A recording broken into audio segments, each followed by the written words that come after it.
Bien, buenos días, Iglesia de Cristo en Kennedy. Vamos a abrir nuestras Biblias en el Evangelio de Juan.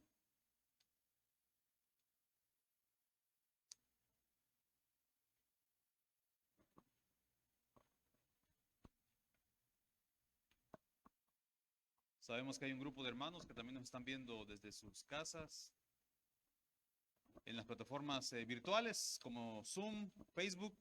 La mayoría está conectados en Facebook y bueno, los esperamos por acá. Ya estamos regresando a la nueva normalidad que se hablaba hace algunos meses o años y bueno, creo que nos lo estamos incorporando a nuestras actividades, tal vez no de manera normal, pero a los que están en casa, pues, y están aquí en Tegucigalpa, hay un espacio para ustedes aquí en Kennedy. Vamos a ubicarnos en el Evangelio de Juan, en el capítulo 8, versículo 2 en adelante.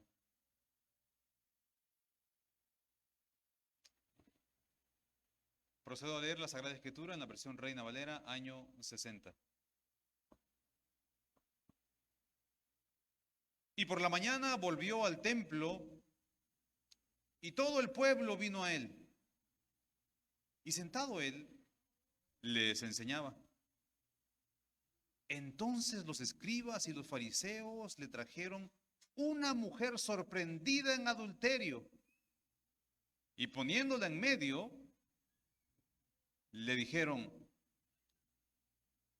Maestro, esta mujer ha sido sorprendida en el acto mismo del adulterio. Y en la ley nos mandó Moisés a apedrear a tales mujeres. Tú pues, ¿qué dices? Mas esto decían tentándole para poder acusarle. Pero Jesús, inclinado hacia el suelo, escribía en tierra con el dedo. Y como insistían en preguntarle, se enderezó y les dijo: El que de vosotros esté sin pecado, sea el primero en arrojar la piedra contra ella. E inclinándose de nuevo hacia el suelo, siguió escribiendo en tierra. Pero ellos, al oír esto, acusados por su conciencia, salían uno a otro, comenzando desde los más viejos hasta los postreros. Y quedó solo Jesús y la mujer que estaba en medio. Enderezándose Jesús y no viendo a nadie sino a la mujer, dijo: Mujer, ¿dónde están los que te acusaban? ¿Ninguno te condenó? Ella dijo: Ninguno, Señor. Entonces Jesús le dijo: Ni yo te condeno. Vete y no peques más. Quiero introducirme al tema de esta mañana mencionando que esta porción de la Escritura, este fragmento del Evangelio de Juan, en los círculos académicos de los teólogos, ha generado gran debate y gran discusión. Y quiero aclarar que en este domingo, en ese sermón dominical, no es el objeto ni el propósito reflexionar sobre ese debate. Eso lo dejaremos para los círculos académicos de los teólogos y no pertenece a una situación de homilía dominical. Pero no ignoramos el debate, pero sí hemos decidido hacer un énfasis totalmente pastoral sobre esta porción de la Escritura. Este fragmento literario puede ser abordado de diferentes maneras. Por ejemplo, podríamos hacer un comentario versículo por versículo del texto que acabamos de leer. También podríamos tomar la idea principal del pasaje, o también podría contestar algunas preguntas como qué, cuándo, cómo, dónde y por qué. Hay muchas maneras de hacer este abordaje o hacer esta discusión, pero esta mañana, en este sermón, vamos a abordar el tema de la siguiente manera. Quisiera que analicemos a cada uno de los protagonistas que se relatan en esta historia. Así que en los próximos 25 minutos haremos una reflexión sobre, número uno, la intención de los líderes religiosos. Número dos, sobre la situación de esta mujer. Y número tres, la reacción de Jesús ante lo sucedido. Veamos entonces lo primero. ¿Cuál es la intención de los líderes religiosos? Si usted puso atención al texto, se da cuenta que la Sagrada Escritura nos menciona que quienes están llevando a esta mujer, dice el texto que eran los fariseos y los escribas. Nada más y nada menos que los máximos exponentes de la religión judía en ese tiempo. Si usted es de la iglesia y ha sido cristiano desde hace mucho tiempo, ya sabe usted que los fariseos y los escribas eran conocidos por respetar cada aspecto de la ley. Cuidaban hasta el más mínimo detalle de las normas. La ley, por ejemplo, decía que debían ayunar ellos una vez al año en el Yom Kippur o el día de la expiación. ¿Sabe cuántas veces lo hacían los fariseos? No 2, no 3, no 4. Lo hacían 2 veces por semana. Por semana. Imponían tradiciones que eran muy difíciles de llevar. Los fariseos y los escribas eran los intelectuales de la época, eran los doctores en teología de aquel tiempo. Muy difícilmente alguien se atrevería a discutir con ellos sobre la Torá. Ellos conocían perfectamente la Escritura. Tenían normas que usualmente Jesús los acusaba de... imponían cosas que ni ellos mismos podían llevar. Jesús los acusaba públicamente y decía que fingían cumplir la ley. Y ellos, como sabemos de otra parábola, especialmente los fariseos, se creían mejor que el resto de las personas. Los fariseos, si usted tiene contexto del pasaje, han estado detrás de Jesús queriendo arrestarlo. Y eso es lo que no nos dice el capítulo 8, pero como sabemos que hay que tener el pasaje en su contexto, vamos a ver, por ejemplo, que la intención de estos grupos era arrestar a Jesús, encontrarle algo para poder llevarlo a un juicio. ¿No me cree? Veamos el capítulo 7. Mire lo que dice el capítulo 7, versículo 31. Ahí siempre donde Juan. Dice el capítulo 7, versículo 31. Y muchos de la multitud creyeron en él y decían, el Cristo cuando venga hará más señales que las que éste hace. Los fariseos, versículo 32, los fariseos oyeron a la gente que murmuraba de él estas cosas. Y los principales sacerdotes y los fariseos enviaron alguaciles para que le prendiesen. Entonces esos fariseos han diseñado un plan. Y el plan es enviar a la guardia del templo para que arresten a Jesús. Pero hay un problema. ¿Bajo qué cargos van a realizar el arresto? ¿Cuáles son los cargos que se le van a poner a Jesús? Bueno, parece ser que ellos diseñan un plan y el plan sale mal. Mira lo que dice el versículo 45. En el versículo 45 del capítulo 7 siempre. Los alguaciles vinieron a los principales sacerdotes y a los fariseos. Y esto les dijeron, ¿por qué no lo habéis traído? Los alguaciles respondieron, jamás hombre alguno ha hablado como este. O sea, ¿se imagina usted? Los guardias van para arrestarlo, pero quedan sorprendidos de la enseñanza de Jesús. Y dice la Sagrada Escritura que no se atrevieron a arrestarlo. Entonces esos fariseos, esos líderes religiosos, están decididos a hacerle un juicio a Jesús. Así que planifican una trampa contra el Señor. Le traen una mujer sorprendida en adulterio. Y mire usted aquí la trampa. La ley decía, en Levíticos y en el Deuteronomio, que cuando alguien era sorprendido en adulterio con 2 o 3 testigos, acuérdense que en boca de 2 o 3 testigos consta toda palabra, dice la ley, esas personas tenían que ser lapidadas, o sea, apedreadas, pues. Resulta que le traen a Jesús, al cual llaman maestro, aquí la hipocresía de estos líderes, están intentando hacerle daño y le llaman maestro públicamente. La trampa es que la ley dice que esta mujer debe ser lapidada. Y le dicen a Jesús, pero ¿qué dices tú, maestro? No ha visto la trampa todavía, ¿verdad? Se la explico. Jesús tiene 2 opciones. Esta mujer está ahí,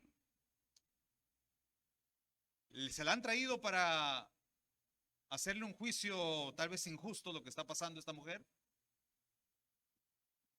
Y le dicen a Jesús, según la ley hay que apedrearla, pero ¿qué dices tú? Y la trampa es esta. Si Jesús dice, hay que seguir la ley, la mujer tiene que ser apedreada. Y la trampa está en un contexto que desconocemos, que en ese momento Roma, el imperio romano, que es quien está gobernando en Palestina, ha prohibido a los judíos la pena de muerte.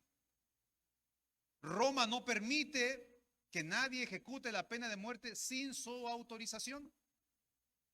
Si Jesús dice procedan, está violentando la norma romana. Es más, los judíos no mataron a Jesús, fueron los romanos. A Jesús se le acusa, pero se le trae ante un representante romano, que es Pilato.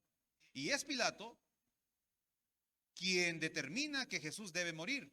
Y ojo, que no muere bajo los estándares judíos.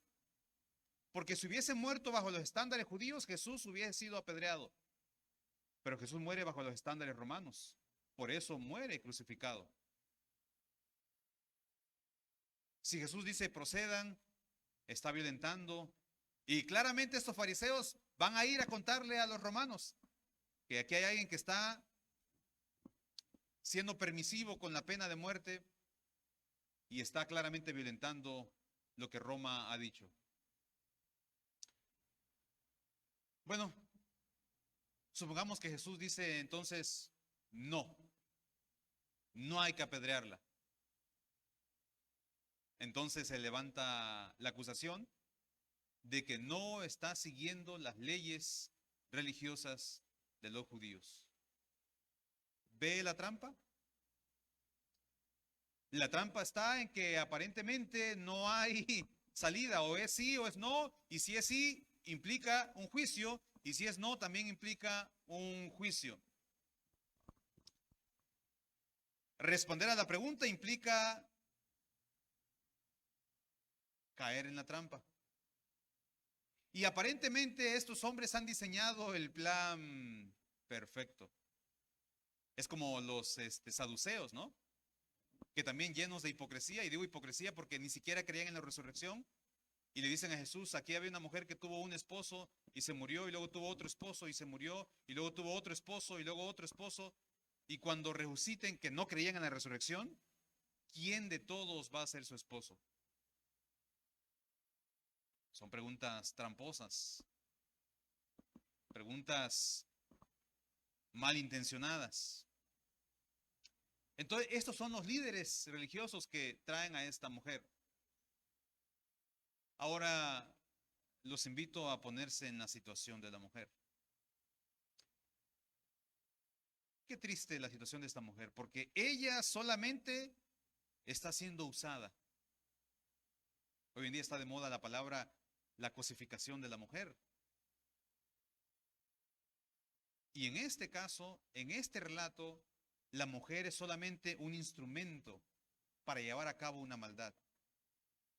Necesitan una excusa para arrestar a Jesús.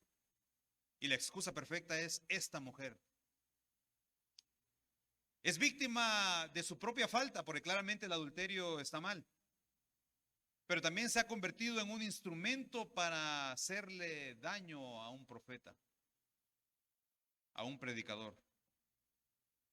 El texto es dramático, no sé si lo notó. Los líderes manifiestan que ella fue encontrada en el acto mismo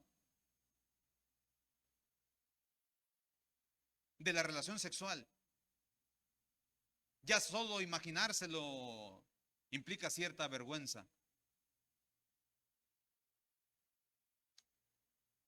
Probablemente pusieron espías que la siguieran. Y justo cuando ella estaba cometiendo el acto, la atraparon.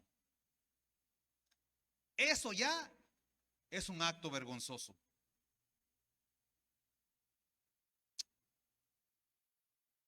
Cuando fuimos ahorita a ver los bautismos a las playitas, aquí al Zamorano, y o se bañaron, y uno cuando se cambia, cuando va a la playa o a la piscina o al balneario, uno trata de que no vean su desnudez, porque en nuestros estándares culturales hay cierto pudor y no nos gusta mostrar nuestra desnudez porque lo vinculamos con un acto de vergüenza. Imagínense esta mujer sorprendida y llevada a dónde, nada más, nada menos que a un lugar lleno, concurrido de personas, y no es cualquier lugar, es el templo.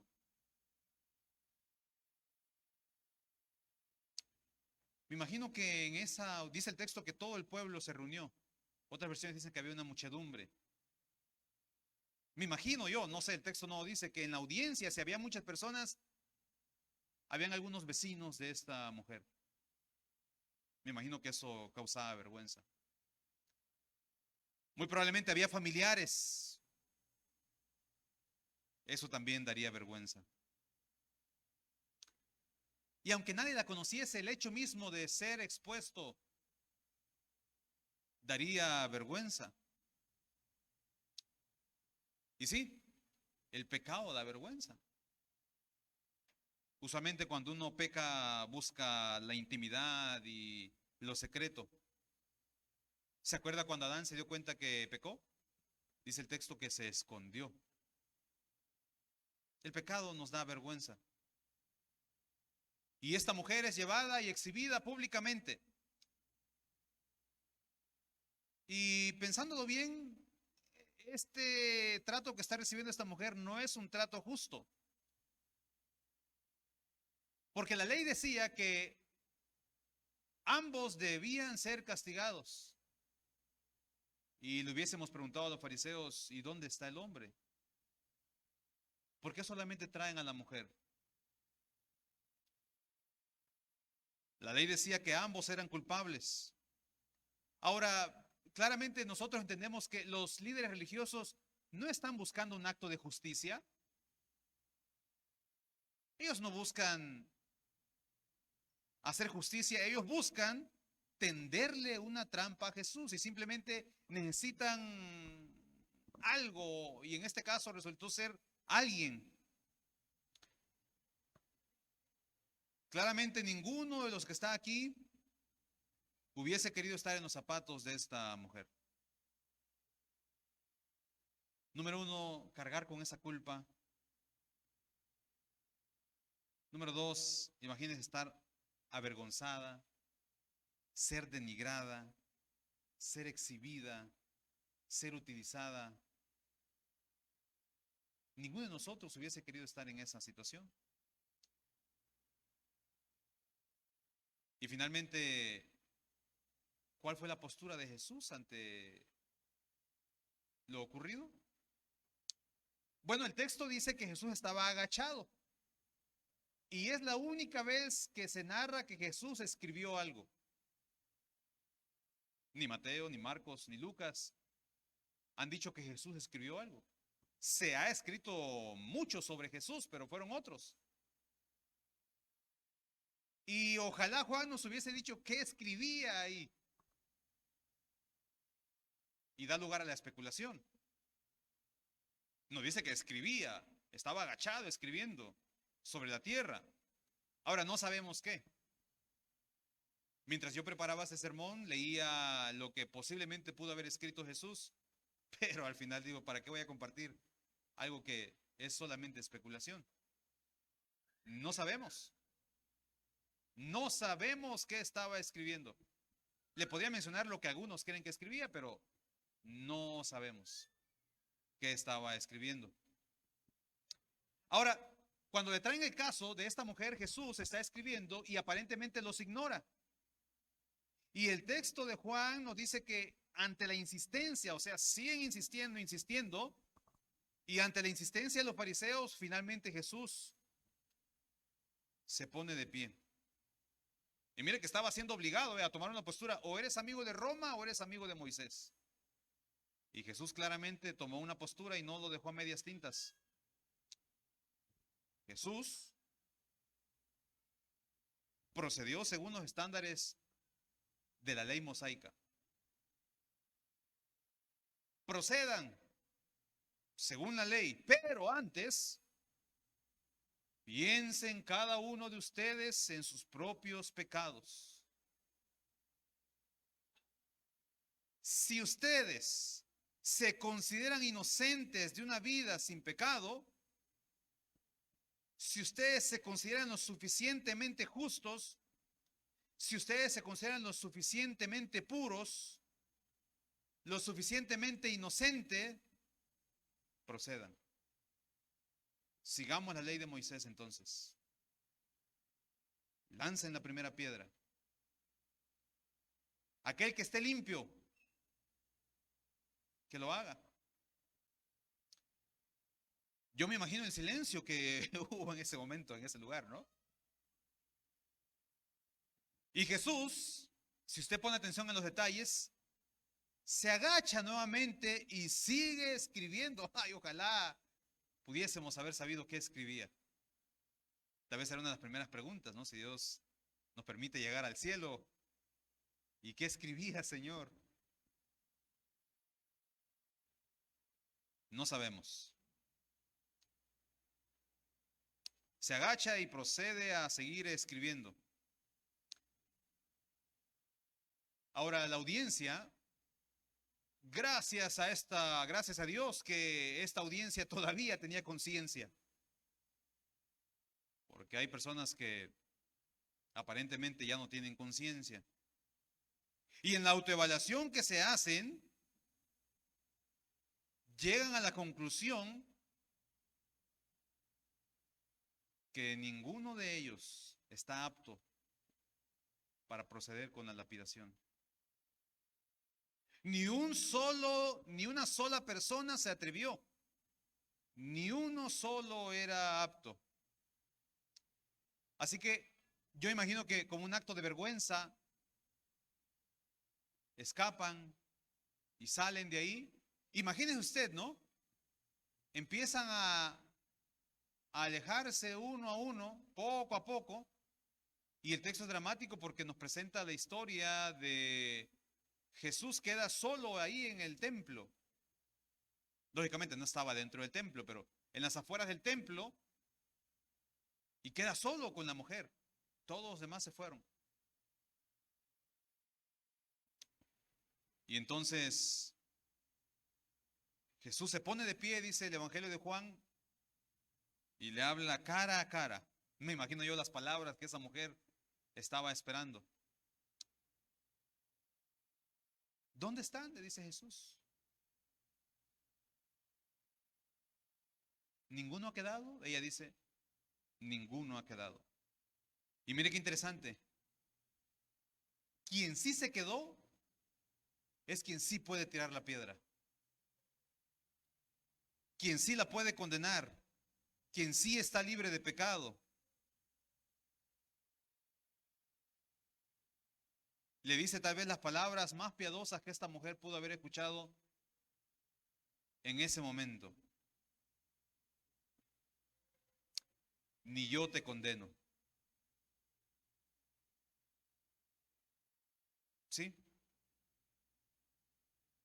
a pesar que soy apto, a pesar de que no tengo pecado, a pesar de que yo sí puedo lanzar la piedra, ni yo te condeno. Y añade, vete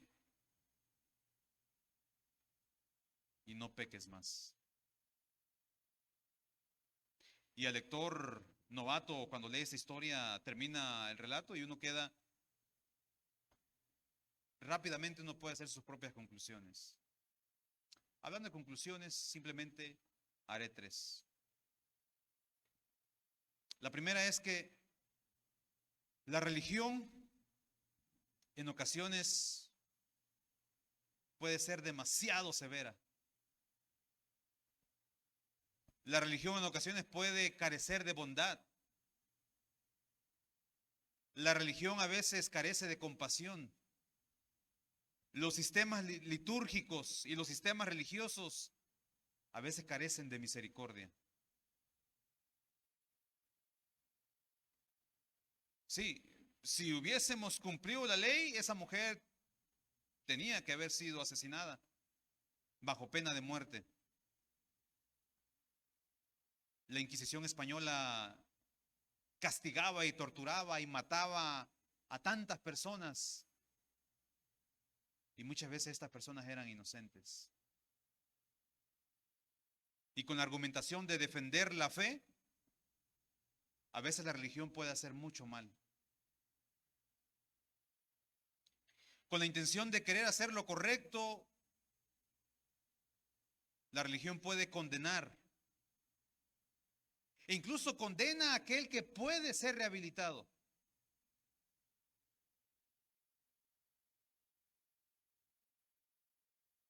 Y a veces no le damos oportunidad a la rehabilitación, a las personas o a la restauración. A veces nos comportamos como abogados, ¿no? Como jueces. Dura es la ley, pero es la ley. Eso hubiesen dicho los fariseos ese día. ¿Se visualiza usted en el templo? Yo sí me visualizo en el templo. Y me hago la pregunta, ¿hubiese tirado la piedra yo?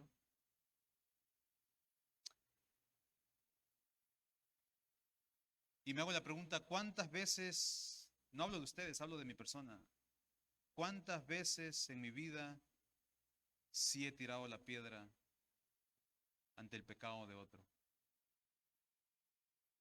No sé usted, pero yo sí lo he hecho.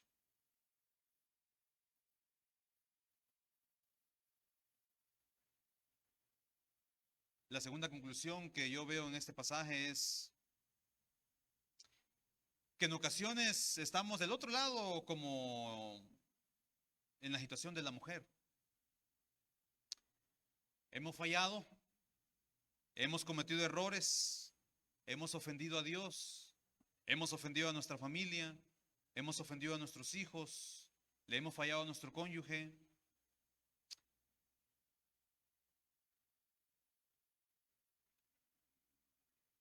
Y a veces pareciera ser que Dios está con un látigo ahí en el cielo esperando para castigarnos. Pero este pasaje me enseña que ante momentos como estos, Dios puede mostrar su gracia, su perdón, su misericordia, su bondad. Y qué bueno que Dios no es como nosotros.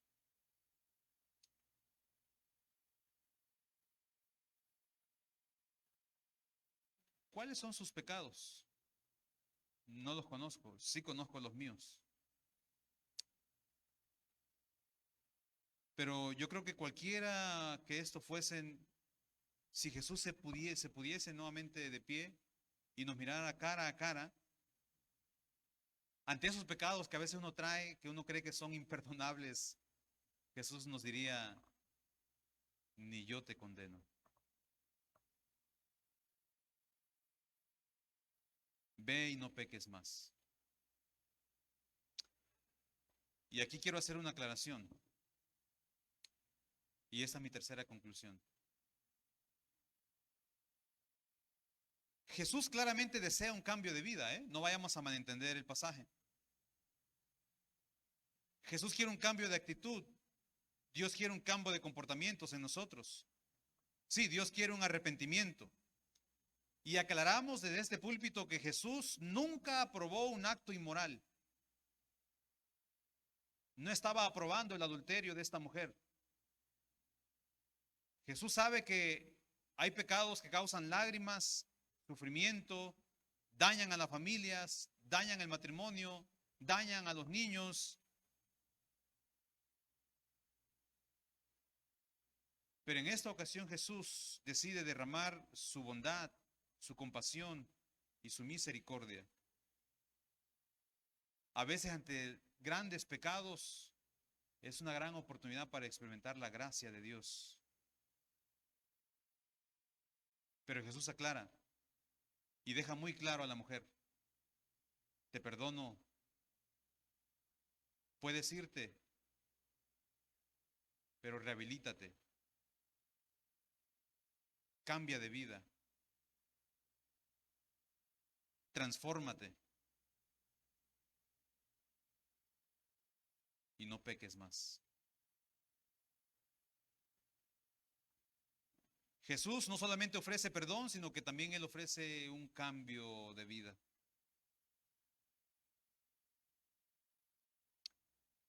Dos mil años después, estamos usted y yo leyendo esta porción de la Escritura.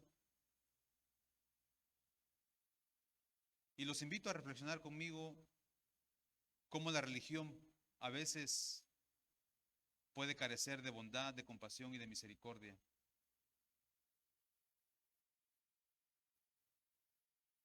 Los invito a reflexionar de cuando pensemos que estamos muy demasiado mal. Jesús siempre nos va a ver con ojos de compasión y de misericordia y nos va a decir: ni yo te condeno. Pero también Jesús procura una rehabilitación y un cambio de vida y nos dice, 2000 años después, las mismas palabras que le dijo a esta mujer: vete y no peques más. Bendiciones.